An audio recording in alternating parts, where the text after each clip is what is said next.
Hello and welcome back, everyone, to another episode of Lead Up for Women, Speak Up to Lead Up. I am your host, Colleen Biggs, and I am super excited to announce that we are almost through just an amazing month that we've had with Women History Month. I hope that all of you have celebrated the women in history that have paved the paths for us to be here and do what it is that we do today as female entrepreneurs, and that you have continued and will continue through your journey as an entrepreneur to pave the path for other women to be able to have the same freedoms that we enjoy, and all of the changes and the blueprints that we're making for women in history or in the future. Because let me tell you, one day they're going to be speaking about you as a person that has paved the path for them. And without you and the impact that you're making on the world today, then they wouldn't be able to go down that same path. And we're going to be talking to a couple of people today that I've met just recently in the last few months that are paving and blazing serious paths for others, whether it be in the health industry or in the speaking industry. You know, we need to be speaking up. We need to be using our voices. We need to get out there and get as much exposure as we need to, but we also need to be taking care of our health. So I have a special co-host with me today, Briere, that's going to talk to us a little bit about our health and how we can be taking care of ourselves. But before we get to that, I wanted to just remind all of you to hit the subscribe button. Go out there and subscribe to our podcast regularly. We're on Facebook. We go live on YouTube. And we also have a lot of events coming up for you to put some more tools in your toolbox. So I invite you to our Teaching Tuesday platforms, where our members come forward and teach something weekly, a different workshop every week, and add some tools to that toolbox. Be educated, motivated, and inspired, because if learning is beneath you, then leadership is beyond you. And we want to make sure that you are out there being the best leaders that you can be in your industry. So let's go ahead and jump in today with who we have as my co-host, which is Victor. Victor, go ahead and unmute yourself and let's talk to our listeners a little bit about who you are. So you're the co-founder of Pacific Coast Ayurveda, and I know I don't necessarily say that right, so you'll have to correct me on that. But you're also the co-founder and faculty of is it IITVS? Yeah, and actually we just rebranded the whole thing. So to make it simple, it's all International Institute of Ayurveda. Okay, so talk to us about Ayurveda. Some individuals listening might not know what that is. I didn't know what it was until I was introduced to you. So let's talk a little bit about that and how this approach to our health is so important. Ayurveda is about 10,000 years old. It's been around for a long time, but in the United States, it's just getting popular. So if you go into a Whole Foods or something like that, now you'll see Triphala on the shelf, or ashwagandha or turmeric. Those are all Ayurvedic herbs. But it's a health system that goes far beyond herbs. It's about the choices we make in our life. And the idea is you can create your health much more than we've been taught that we could growing up. You know, the modern pathos is, you know, you hope you're healthy. And if you get sick, you go to a doctor and hopefully it works out. But the truth is we actually have a lot of influence and power over our health as we grow and get older and move through our careers and so on and so forth. So Ayurveda is a holistic system of health that empowers you to basically make the right choices to create vitality. I like that you say create vitality, because I believe many of us have been taught that we have vitality when we're young and then we lose that as we get older. But I mean, like 50 is like the new 30 these days, right? At least that's what I'm hearing. I'm just going to go with that. So, all right. So you've mentioned some herbs that many of us already know a lot about. So talk to me about the approach that you take, and a little bit about your institute and how you're teaching other doctors, or talk to us a little bit about what you do, how it can help us with our health, and then what offer you have for our listeners today. Yeah, so I'm a big believer in, most of the time, 99% of the time, if your health goes down, you're going to go down. So health is this foundational pillar of our life, and no matter what we do, so we should invest in it, basically, in a nutshell. So my institution operates on two fronts. One is to talk to you, an individual, about what you can do to maintain your health and heal from health issues you already have going on. That's the clinical side of things. And that's where I've spent the last 10 years.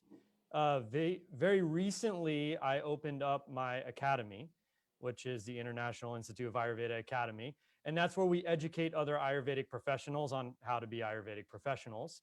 And we also host a lot of workshops on health for anyone who's interested in basically taking command of their body and their health and learning how to flourish in that way. Yeah, I'm not going to lie. I prefer that approach. I do not like going to the doctors. I do not like to take medications. But, there's a handful of supplements or herbs, and, turmeric is like I do a shot in the morning of turmeric and ginger. I'm drinking tea. These are things that I prefer because I actually feel better, stronger, more energy when I'm just, utilizing these supplements or herbs and putting them in my food. So I definitely understand the meaning behind that. Talk to me a little bit about how a listener would be able to reach out to you, take an opportunity for your free offer, and we'll have that link here for all of them to just click on. But talk me through what you're offering today. So what I'm offering is an individualized approach to your health. And Ayurveda encompasses herbs, obviously, like we talked about, but herbs are about 10% of the story. The other 90% is food, what you take in perceptually, and your lifestyle choices, the rhythm in which you live your day. So stress, right? Big, bad stress, creating stress resilience. You're going to have stress. You're going to have to deal with stressful situations. But how do you create a body that can thrive in that kind of environment and not need to fall apart, basically? So that's a big deal. And there's a very individualized approach to doing that. Ayurveda is big on custom. It's not a fad thing. It's not like everyone do keto or everyone do Atkins or whatever the thing is. And so you can reach me to set that up. The freebie I'm offering to everyone is a 15-minute assessment of what your unique Ayurvedic constitution is. So some of your listeners might have heard Vata, Pitta, and Kapha. In a 15-minute video call, I can assess that for you, what your unique proportion of doshas are. Doshas are those things that make up your body. And you can reach me at ayurveda.com. And that's AYURVEDA.com. And it's easy to schedule an appointment through there. You'll see it right there. You can click on the link and find me. Perfect. Well, thank you so much for offering that to our listeners. And, I'm intrigued by this. So I have not set up a consultation with you, but I want to. I've been giving out consultations. I've been awarding women at events that lead up for women, consultations that you've so kindly and graciously have given us to award women, and they love it. They think it's just amazing. So again, I like to look at things from a different perspective. If what you've been doing and always been doing isn't working, by the way, that's just insanity, repeating the same thing over and expecting a different result. If that's not working for you, then you need to be doing something different. And if you're taking a handful of pills that are medications or high blood pressure, all these things that you've been on and you don't know how to get off of them, or you're just not feeling vibrant and healthy, this is the opportunity for you to change that in your life. And it's free for you to reach out to Victor. So I'm going to encourage all of you to click on that link, reach out to Victor, and really look at a different perspective of how to be vibrant and take care of your health. So Victor, thank you for being with us. And I hope you stay with us to be part of the conversation. So don't go anywhere. I'll be here. As we talk to Kimberly. And I've really enjoyed getting to know Victor. He is just such a great guy. And it's been fun to be in some of the classes that we've been in together and to get to know him. So thank you, Victor, for being here with me today and also with Kimberly. So I'm going to introduce Kimberly Crowe. I know that she used to be Kimberly Hobshod, so some might know her by that, but she's divorced and her name is Kimberly Crowe, and she's a master connector. Let me just tell you about this lady right now. The first time that I got connected with and met her, I think within an hour she had sent and connected me with 2 to 3 other people, and I love that about someone because that tells me right away that they're really about in service of other people. They understand by connecting and lifting other people, by opening doors, doors are open. There's so much that happens within that world of entrepreneurship and connecting. And she is on stage. She overlooks stages. She produces stages. She collaborates with people that have stages. She's all about assisting entrepreneurs and maybe some others. I'll have to ask her if it's more than just entrepreneurs. She understands the value of expanding your influence through the spoken word, which is on the stage. Because Kimberly, just like I've said to everyone, if you're standing in the shadows, no one knows you exist. You have to get out there and step into the spotlight. So Kimberly, welcome to the show.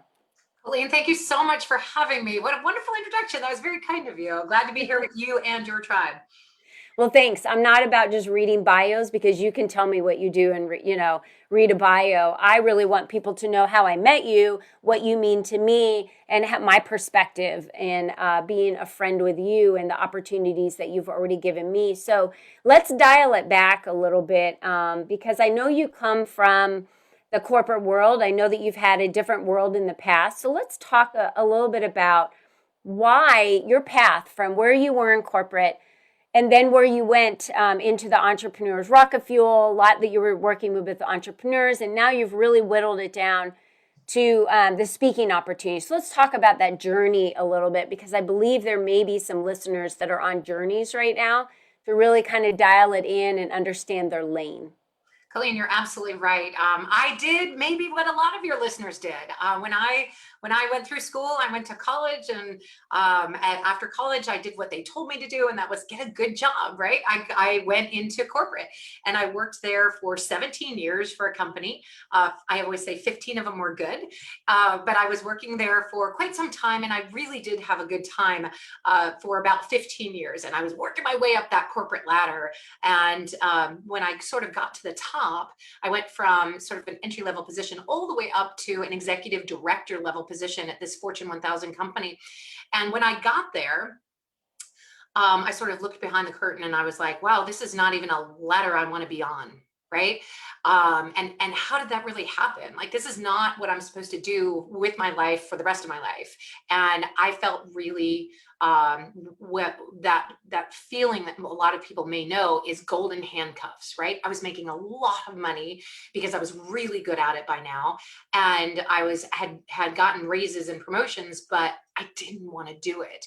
And it didn't make any sense to quit, right? So I was trying to find for those last 2 years some other way I could serve and some other way I could make it work for me. I did some training, which was a lot of fun. I loved getting in front of a group of people and sharing knowledge. That was amazing. And I had been on stages and I did for fun. I actually did theater, like community theater for joy, but it wasn't anything that I was getting paid for. And then I was doing this training, which was sort of like getting on a stage and grabbing a mic, right? But I wasn't really loving it. So I decided that I would leave. And after, conversations with my friends and family, I decided to become a full-time entrepreneur. Now, unlike a lot of people, I actually did have some businesses on the side. I'd even grown businesses, entrepreneurial businesses, large enough to sell. And I had sold off a couple of them. And I was like, all right, now, friends and family, I would love to know what you think I should do now that I'm going to go as a full-time entrepreneur and I want to create a 7-figure business. That was my dream goal. And they were like, well, Kimberly, you were so good at what you did at corporate. Why don't you just do that? And I was like, that sounds like a good idea because I know how to do that. And so I created an entire business around what I was good at. And about 18 months later, I looked back and I hit that 7-figure mark. I'd billed over $1 million in revenue at that point.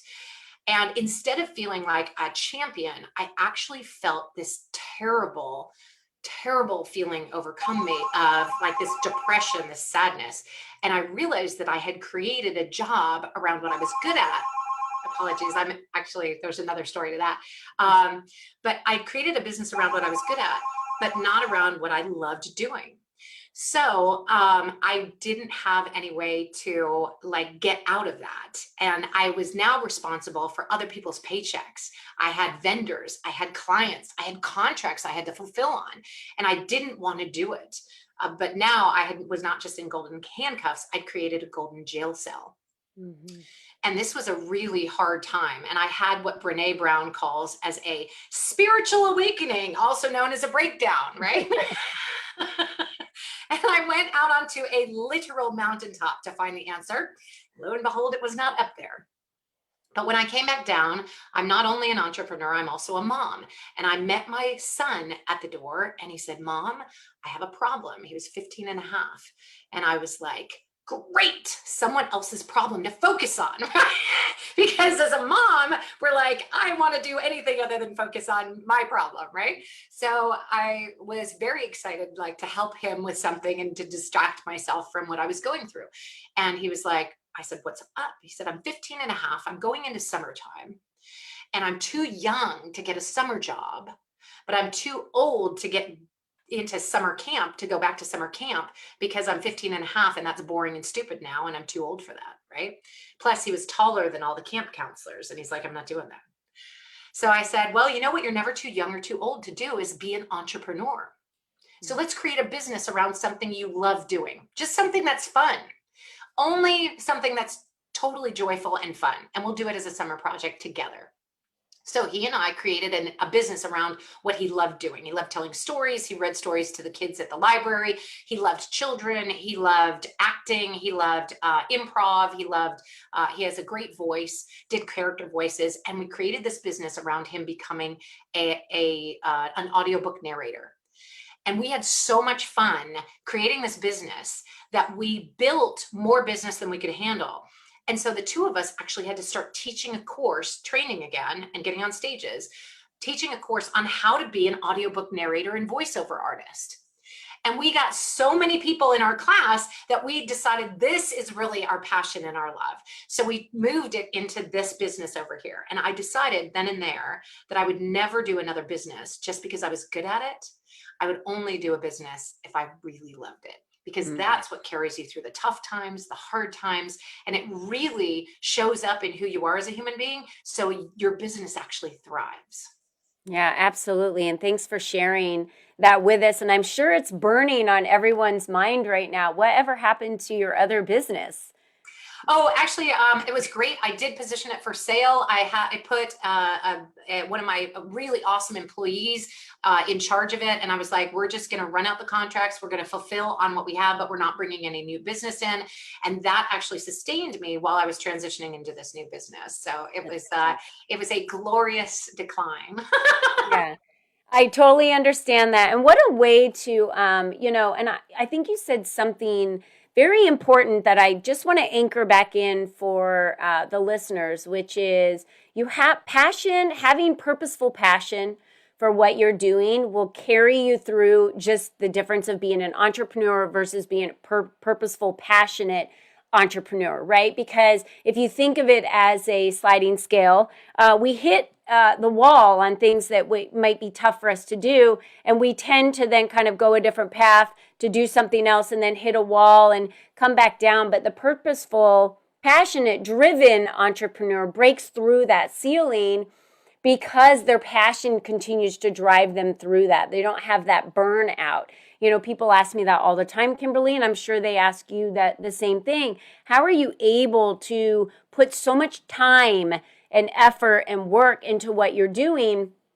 And I guess my perspective is I don't see it that way because I love what I do. I love the impacts that I'm making in people's lives. And I just continue to build more and more platforms for women because exposure is important for them. And it helps them, I'm impacting the world by helping them grow their exposure and expand their influence and grow their businesses, which in effect is really what you're doing with helping speakers understand the importance of being on stage. So let's move to that. Now that you've built this business and you get to do it with your son. I mean, come on, that is like incredibly awesome Well, it is it? was. It Is was. It it? was, but my son is no longer involved in it. He actually is at University of Arizona right now in entrepreneurship, believe it or not, and marketing. So apple doesn't fall far from the tree, I guess. But you're totally right. Like, what is it? And Colleen, you said it outstandingly, and I believe very similarly to your statement that about the shadows, right? Like my statement is, if you are not being seen, you're being overlooked.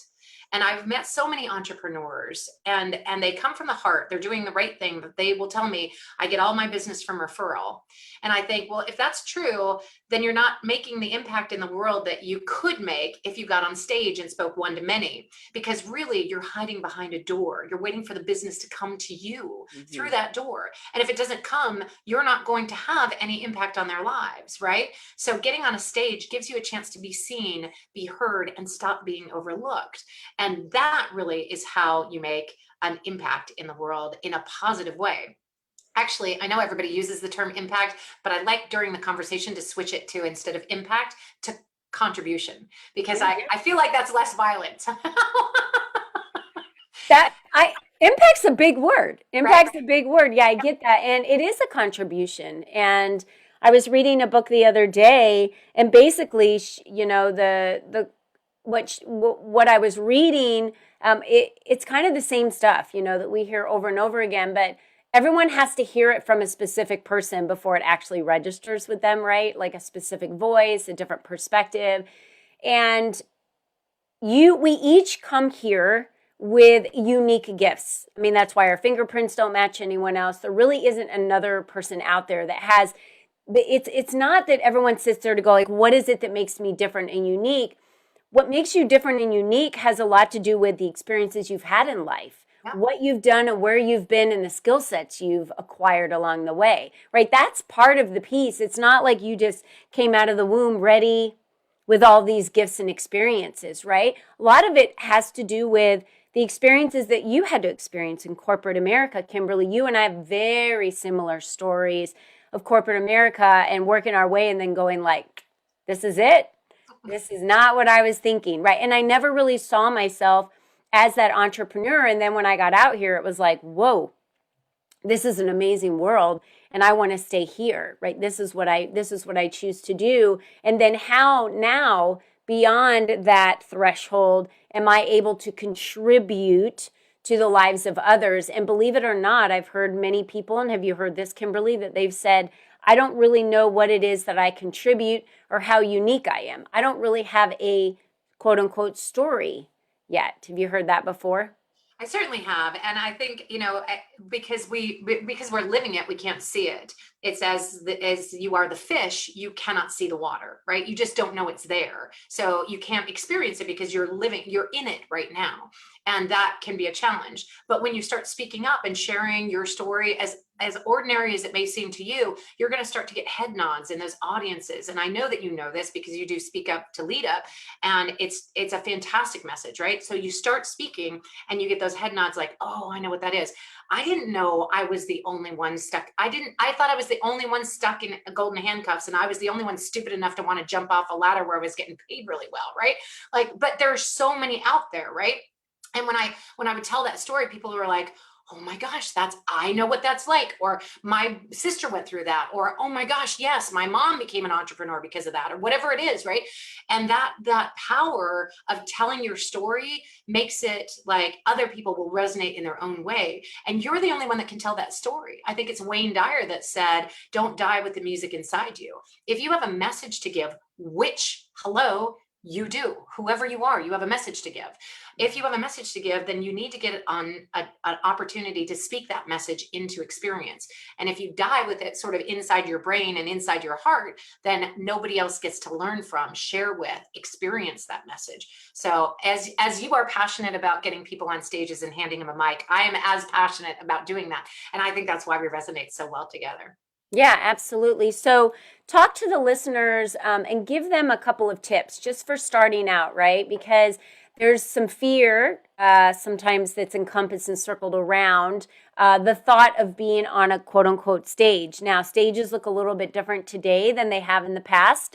People are starting to meet back in person, but for the most part, there are a lot of virtual stages that are happening. So talk to the listeners about just some steps that they can start taking to be able to start getting on these stages, or, what they should expect. Great.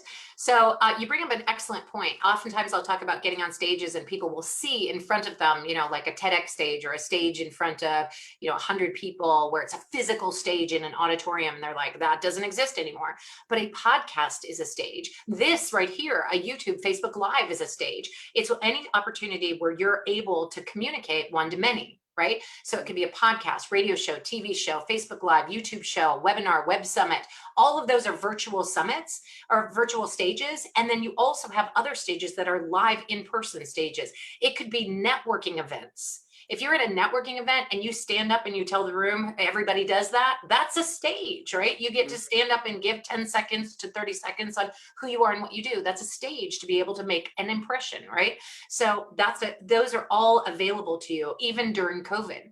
Now, you asked me to give some tips, so I would love to do that. In true fashion of an extrovert, I'm going to talk about introverts and extroverts. Is that fair? Perfect. So a lot of your audience is like, I'm terrified of getting on stage. I don't want to speak one to many. That's absolutely freaks me out. I am not the extrovert that Kimberly is. I'm an extrovert, right? So I have fear around that. And fear is physically real in your body, right? And people will say, oh, just get over that or change your mind or whatever. Like it's hard to do that because you're experiencing physical symptoms. Fear feels like your tummy is flipping over. Maybe your breath is constricted, your chest is constricted, your throat closes up. Maybe your ears are ringing or you can't form a logical thought. That's all based in fear. That's what fear feels like. But here's the trick for the introvert. That is also what excitement feels like. Mm-hmm. If you're excited about something, your stomach may be doing flip-flops. Your chest might be feeling constricted. Your throat might be feeling constricted. It may be harder to breathe. You might get ringing in your ears and you might not be able to form a thought because you are so excited.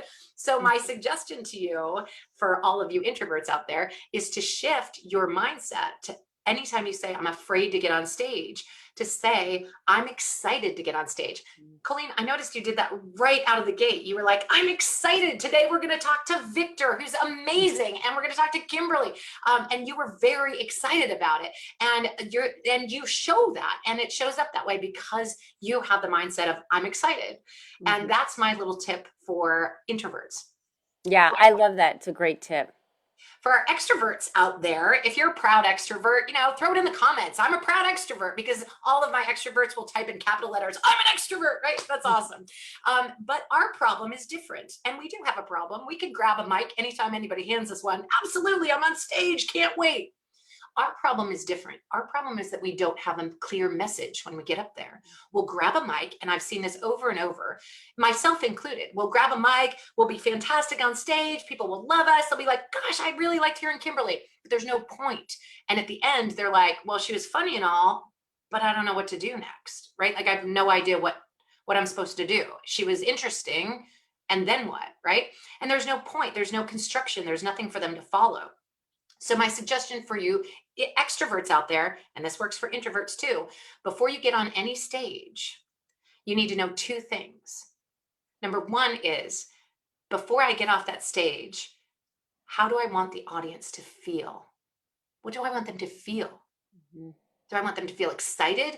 Do I want them to feel angry? Do I want them to feel incensed? Do I want them to feel hopeful? What do I want them to feel?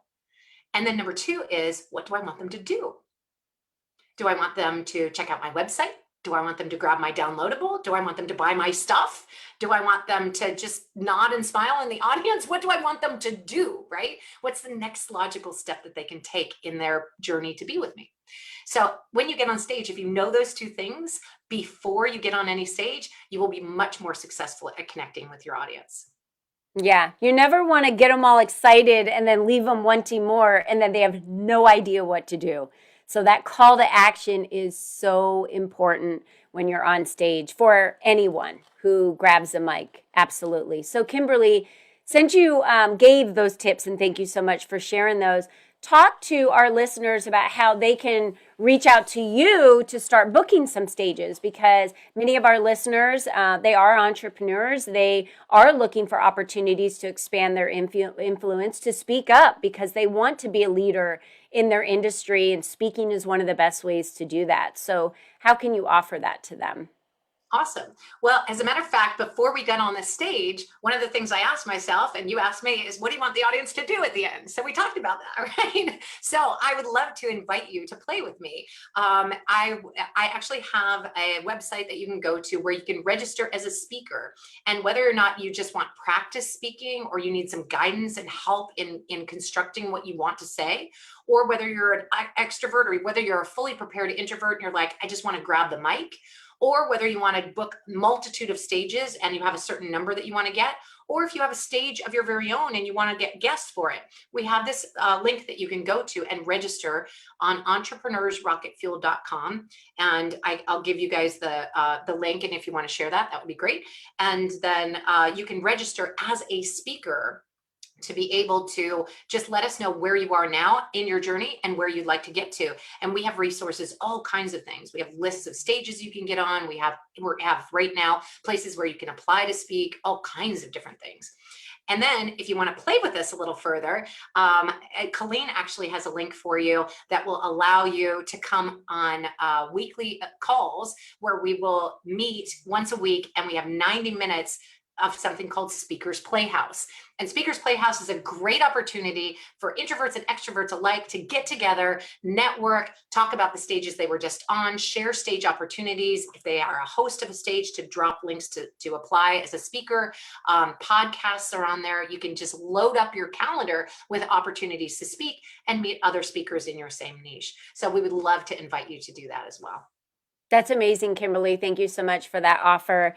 You guys, wasn't she just amazing today? I love Kimberly. I love where she's come from, taking her experience, being her extrovert and getting out there and creating more and more opportunities for others to step into the spotlight to expand their influence. So thank you, Kimberly, for the work that you do. And thank you, Victor, for the health that you offer all of us. I mean, it's so important because we only have one body to live in, everybody. So if you can't live here, where are you going to live? That's what I'm just going to say. If this body breaks down and you can't live there and things aren't working correctly, where are you going to live? Because this is the one chance that we get to live in this body. So we need to take care of it as much as we take care of our careers and our businesses. We need to be taking care of our health, maybe even more so than we think.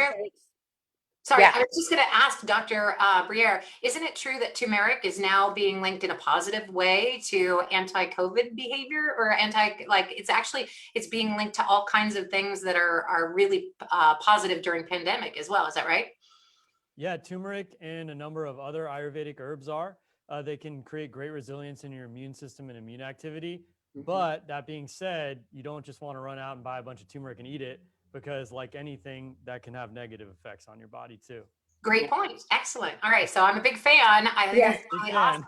Thank you. Yeah, thank you. Yeah, so definitely, especially for building up our immune systems right now, contact Victor, take him up on his offer. And thank you, Doctor, for being with us today, as well as Kimberly. And come play with us in Speakers Playhouse. I mean, it is a great place for anyone who is looking to get more exposure, to meet some other individuals, get on their stages, be a guest on their podcast. So thank you again.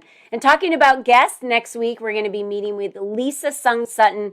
I'm so excited to speak with her. Not only is she an entrepreneur and a real estate investor, she was the former Miss Nevada and former congressional candidate for Nevada's 4th District.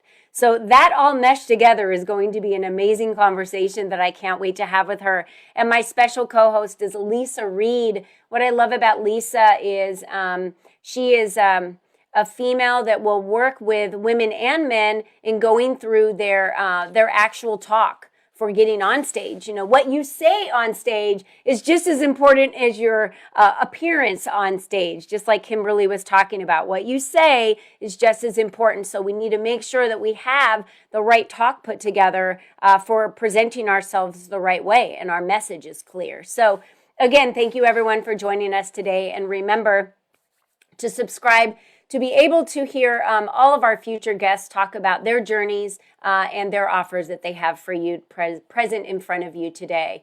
And remember, you're the only you that it's ever been. You are the only you that will ever be. So how you pioneer your future, it's up to you. Nobody is coming. You must lead without permission in your own life and show up for you. So be you and be strong. And we're happy to have been with you today. Thank you again, Kimberly and Victor, for joining us. Please make sure you click on their links and take them up on their offers. And we will see you all next week. Thank you and goodbye.